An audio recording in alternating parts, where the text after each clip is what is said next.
उन्होंने कहा कि भरत, पिता की आज्ञा यदि अनुचित भी प्रतीत हो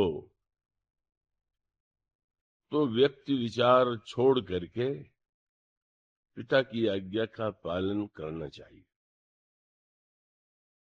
अनुचित उचित विचार तज जे पालहि पितु बैन। और फिर उन्होंने दो महापुरुषों का दृष्टांत दिया। एक त्याग की परंपरा में और एक राजा के संदर्भ में। नाम लिया उन्होंने परशुराम जी का। परशुराम पितु आज्ञा राखी, मारी मातु लोक सब साखी। एक नाम उन्होंने परशुराम जी का लिया और दूसरा नाम उन्होंने लिया तनय जजाति जौवन दयऊ, पितु आज्ञा अघ अजस न भयऊ। जजाति राजा के पुत्रों में से एक पुत्र ने आज्ञा का पालन करते हुए पिता की वृद्धावस्था को ले लिया। अपनी अवस्था उन्होंने पिता को दे दी और परिणाम यह हुआ कि बहिरंग रूप में दृष्टि से भले ही वह पाप प्रतीत हुआ हो, पर उन्हें रंच मात्र कोई पाप नहीं लगा। तो पुरातन इतिहास में भी परशुराम जी का दृष्टांत है, ययाति राजा का दृष्टांत है, और तुम्हारे इस समय तुम्हारे पिताजी ने भी श्री राम के प्रति चाहे उनका जितना भी स्नेह रहा हो, लेकिन सत्य की रक्षा के लिए, मर्यादा की रक्षा के लिए उन्होंने श्री राम को वन जाने दिया। और वो इतने यदि श्री राम से स्नेह करते थे, और कितना करते थे, इसका सबसे बड़ा प्रमाण यही है कि राम के वियोग में उन्होंने प्राण का परित्याग कर दिया। ऐसे पिता के तुम पुत्र हो। ऐसे पिता ने दो आज्ञाएं दी हैं, उनमें से एक आज्ञा का पालन तुम्हारे बड़े भाई के द्वारा किया गया, और वह आज्ञा थी 14 वर्ष के लिए श्री राम का वनगमन। अब उनकी जो दूसरी आज्ञा है उसको स्वीकार करने का भार तुम पर है। तुम्हें उसे स्वीकार करना चाहिए। तुम सिंहासन पर बैठ करके पिता की आज्ञा का पालन करोगे, धर्म और मर्यादा की रक्षा करोगे, ऐसा मुझे विश्वास। श्री भरत ने बड़ी विनम्रता से, उनकी वाणी तो प्रारंभ में ऐसा भ्रम उत्पन्न कर रही थी कि जैसे श्री भरत राज्य स्वीकार करने वाले ही है। जब वो बोलने के लिए खड़े हुए तो उनके भाषण का प्रारंभ ही यहां से हुआ कि पिता ही नहीं, शास्त्रों की आज्ञा तो यह है कि गुरु पितु मातु स्वाम हित वाणी, बिनहि विचार करिय शोभ माने। पिता गुरु स्वामी की आज्ञा बिना विचार के मान लेना चाहिए। और उससे भी आगे बढ़ करके उन्होंने एक वाक्य कह दिया कि उचित की अनुचित किए विचारू, धर्म जाई सिर पातक भारू। अगर आज्ञा में कोई उचित अनुचित का विचार करे तो उसको महान पाप लगता है। अब कल्पना कीजिए, जब किसी के भाषण का प्रारंभ इन वाक्यों से हुआ हो तो सुनने वालों के मन में क्या कल्पना जगी होगी, क्या आशा जगी होगी। और वो एक ही कल्पना और एक ही आशा जगी।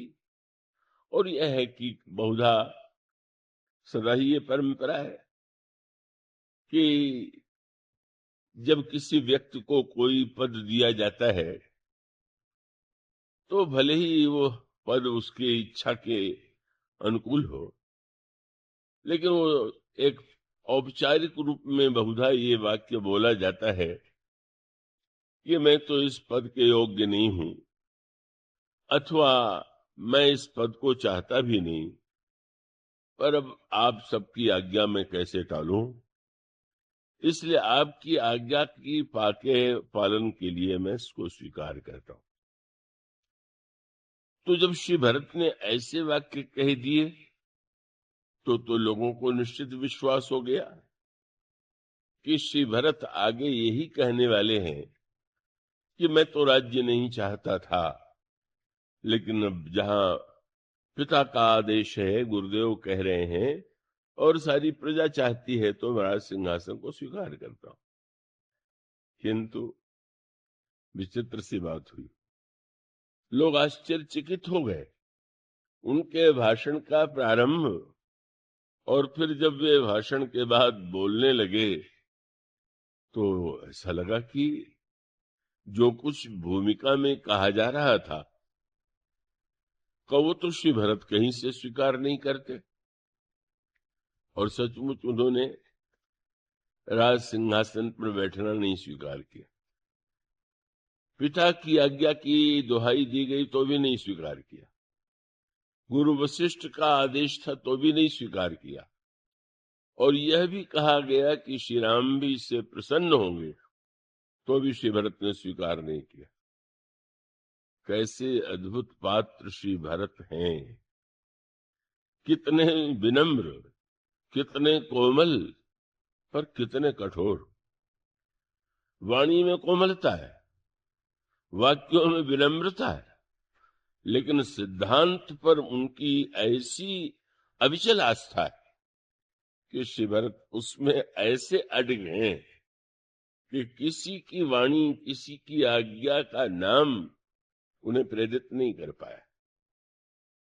आपने इस पूरे प्रसंग को यदि ध्यान से पढ़ा हो, पढ़ना चाहिए। समस्या ये है कि वस्तुतः जो सबसे महत्वपूर्ण वस्तु है उसकी उपेक्षा आज बहुधा जीवन में हो रही, और वो उसका जो बहिरंग पक्ष है उसके प्रति कुछ व्यक्ति या जो उसके से जुड़े हुए लोग हैं उस दिशा में प्रयत्नशील दिखाई देते हैं। मैं आशा करता हूं कि आप पूरे एकाग्र रहेंगे, और वो शब्द है कि श्री भरत जी ने गुरु जी ने भी कह दिया, पिता की आज्ञा का पालन करने में विचार नहीं करना चाहिए। श्री भरत जी ने भी कहा कि विचार नहीं करना चाहिए, पर आगे चल करके पता ये चला कि विचार नहीं करना चाहिए, ऐसा कहने वाले श्री भरत ने सबसे अधिक विचार किया, और विचार भी ऐसा किया कि लोगों को एक नई दृष्टि दे दिया, नया चिंतन दे दिया। और वह नया चिंतन और नया विचार रामराज्य शब्द का जब प्रयोग किया जाता है तो भी मान लिया जाता है कि जहां पर हर वस्तु सुलभ हो, प्रत्येक व्यक्ति सुखी हो, रोग न हो, और नाना प्रकार की सुविधाएं हो, राम राज्य तो अच्छे राज्य का लक्षण तो है ही। ऐसा तो राज्य को होना ही चाहिए, पर राम राज्य इससे बहुत भिन्न है, और उसमें मूल वस्तु यह है कि विचार ही सर्वश्रेष्ठ वस्तु है, क्योंकि विचार का विरोध करने के लिए भी आपको विचार का ही आश्रय लेना होगा, और उसके मूल में एक सूत्र है जिसे आगे चल करके गुरु वशिष्ठ ने श्री भरत के संबंध में कहा। श्री भरत का पूरा भाषण क्या है? लोगों को विचार करने के लिए वे प्रेरित करते हैं। बड़ी अद्भुत बात। वो प्रश्न करते हैं, लोगों से पूछते हैं क्या आपने इन बातों पर विचार किया? और उसका अभिप्राय यह है, अब नित्य तो नए श्रोता आते हैं, तो प्रारंभ से न आने पर पूरी बातें समझने में थोड़ी असुविधा हो सकती है।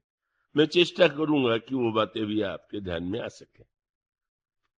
गोस्वामी जी ने रामायण की रचना के बाद जब उनसे पूछा गया कि रामायण कितने बार पढ़ने से लाभ होगा, कितने पाठ किए जाने चाहिए, तो पाठ का बड़ा महत्व है, पाठ करने वाले धन्य हैं।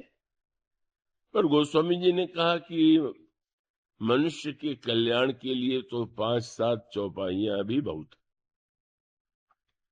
लेकिन कहा 5-7 चौपाइयां, यहां तो रामायण बार बार पढ़ते हैं, पाठ करते हैं।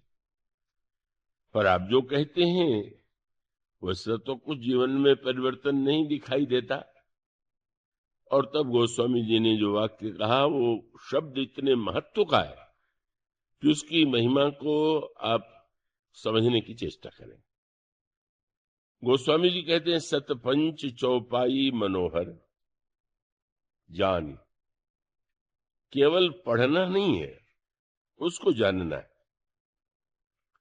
और जानना ही नहीं है, उसको हृदय में धारण करना है। वे कहते हैं, जान जे नर उर धरे, उसका परिणाम क्या होगा? विवाह कन्याओं का नहीं होता तो लोग प्रश्न करने आते हैं, कन्या का विवाह नहीं हो रहा है, क्या करें? तो मानुष का प्रयोग मंत्र के रूप में भी होता है। गोस्वामी जी भी इसे स्वीकार करते हैं। वे कहते हैं कि भगवान राम और सीता के विवाह का जो गायन करता है, पाठ करता है, का वो उस व्यक्ति के जीवन में उत्साह और मंगल के अवसर आते ही रहते हैं। से रघुबीर विवाह जैसे प्रेम जामहि सुने। और अनेक अनेक प्रसंगों में अनेक फल हैं। मनुष्य में अनेक कामनाएं होती हैं, तो आश्वासन देते हैं, भव भेषज रघुनाथ जस सुनहि जन अरुणारी, तिनकर सकल मनोरथ सिद्ध करहि त्रिपुरारी। का जो भगवान के चरित्र का मन पठन करते हैं, उनकी समस्त कामनाओं को शंकर जी पूरा करते हैं। इस तरह से उन्होंने जो सांसारिक व्यक्ति की कामनाएं होती हैं, उनके फल के संदर्भ में भी यह आश्वासन दिया कि रामचरितमानस के द्वारा वह मिल सकता है। किंतु यह न भूलिए कि जब बच्चे को अगर माँ यह कहे कि तुम विद्यालय जाओ तो तुम्हें मिठाई मिलेगी, तो मिठाई लक्ष्य नहीं होता है, मिठाई साधन होता है। और इसका अर्थ है कि बालक के मन में, क्योंकि उसको मिष्ठान प्रिय है, और उसके प्रलोभन से एक बार जब पढ़ना प्रारंभ करेगा और बाद में पढ़ने में उसका की रुचि हो जाएगी और इतना आनंद आवेगा, तो उसको मिठाई की याद उस तरह से नहीं आवेगी। तो इसका अर्थ ये हुआ कि इन कामनाओं की पूर्ति के लिए जो रामायण का आश्रय लेते हैं, वो ठीक है, कामनाएं भी पूर्ण होती हैं, पर उसका उद्देश्य क्या है? और इस संदर्भ में मैं एक बात कहूं, मान तुलसीदास जी के ये 500 वर्ष का प्रसंग है। गोस्वामी जी महाराज के विषय में यह उनकी जनश्रुतियों में बात आती है कि वे काशी में रहते हुए जब निवृत्त होने के लिए प्रातः काल लोटे में जल लेकर के जाते थे, तो वहां पर एक बबूल का वृक्ष था। जल का पात्र बड़ा था, बच जाता था, तो वे एक स्वभाव से ही उस बबूल के जड़ में डाल देते थे, सहज रूप से। पर जनश्रुति है कि उस बबूल में एक भूत रहता था, और वो जब नित्य जल उससे मिला तो इतना संतुष्ट हुआ कि तुलसीदास जी के सामने प्रकट हो गया और कहा कि मुझ जैसे प्यासे व्यक्ति को आपने प्रेम से जल पिलाया, आप क्या चाहते? तो कोई भूत के लिए जल नहीं देते थे, पर उसने कहा कि आप क्या चाहते? और तब गोस्वामी जी ने कहा कि मैं तो भगवान श्री राम को पाना चाहता। कैसी विचित्र बात थी। संसार में दो तरह के लोग होते हैं, एक तुलसीदास जैसे जो भूत से भी भगवान को मांग लेते, और दूसरे वो हैं जो भगवान से भी भूत मांगते। अधिकांश लोग भगवान से भी भूत ही मांगते। भूत माने जो नहीं है, जो नहीं है वही भूत है, और हम जिन वस्तुओं की मांग करते हैं वो तो भूत ही होंगी। भगवान से भूत मांगना और भूत से भगवान मांगना, यही मानो विवेक का अंतर है। हम भगवान से वह वस्तु मांगते हैं जो भगवान से भी मिलेंगी तो सदा नहीं रहेंगी। का उसमें अंतर आवेगा, संकट आवेंगे, विपत्तियां आवेंगी, तो वो वस्तु मानो हमारी वृत्ति वही तो है जिसे दुर्योधन की वृत्ति कहते हैं। मैंने कल कहा था कि महाभारत का तो धर्म ज्ञान इतना अनोखा था कि चकित हो जाना पड़ता है कि कैसी धर्म को लेकर के समय समय पर समाज में मान्यताएं प्रचलित होती हैं। उस काल की यही एक मर्यादा बनी हुई थी कि अगर कोई युद्ध के लिए आपको आमंत्रित करे और आप क्षत्रिय हैं तो उस आमंत्रण को स्वीकार करना चाहिए, और दो पक्षों में चुनाव भी करना हो तो पहले जिसकी ओर से निमंत्रण आ जाए उसकी ओर से लड़ना, ये धर्म है। कैसा विचित्र धर्म है जो ये नहीं कहता है कि न्याय के लिए लड़ना धर्म है, कहता है जो पहले आ गया उसकी ओर से लड़ना धर्म है। रामराज जी इसीलिए द्वापर युग में नहीं बन पाया, अब तो बनने का प्रश्न ही नहीं। इसलिए नहीं बन पाया कि जहां पर धर्म की ऐसी व्याख्याएं प्रचलित हो उसमें भगवान भी आके क्या करे। भगवान तो वही थे जो त्रेता युग में थे, वही श्री राम थे, वही द्वापर युग में श्री कृष्ण मरे, पर त्रेता युग में भरत जैसे महात्मा थे, संत थे, भक्त थे, जिन्होंने धर्म को वास्तविक रूप में प्रस्तुत किया और लोगों के जीवन में वैचारिक क्रांति कर दी। और द्वापर युग तो ऐसा, धृतराष्ट्र ही अंधा नहीं था का इतने अधिक अंधे उस समूह में थे कि उस धर्म की विकृतियों के कारण सारा युद्ध कितना विनाशकारी सिद्ध हुआ, उसको पढ़ने से पता चलता है। अब आप कल्पना कीजिए कि दुर्योधन तो भगवान कृष्ण को बिल्कुल पसंद नहीं करता, लेकिन ये तो समझते ही है कि हाँ कृष्ण बड़े शक्तिशाली हैं, ईश्वर तो उसने कभी माना नहीं। उसने यही सोचा कि हाँ कूटनीतिज्ञ हैं, बलवान हैं, और तब उसने सोचा कि अगर ये मर्यादा धर्म की है तो कृष्ण को अगर मैं निमंत्रित पहले पहुंच करके अर्जुन से कर दूं तो मेरी ओर लड़ने के लिए मेरी ओर से बाध्य हो जाएंगे। और सचमुच वह रथ पर बैठ करके, उतना शक्तिशाली तेजो में रथ भला अर्जुन के पास कहां था। दुर्योधन पहुंच गया द्वारिका में, और जब वह पहुंचता है तो एक अनोखी सूचना मिली। पूछता है द्वारपाल से, कृष्ण कहाँ है?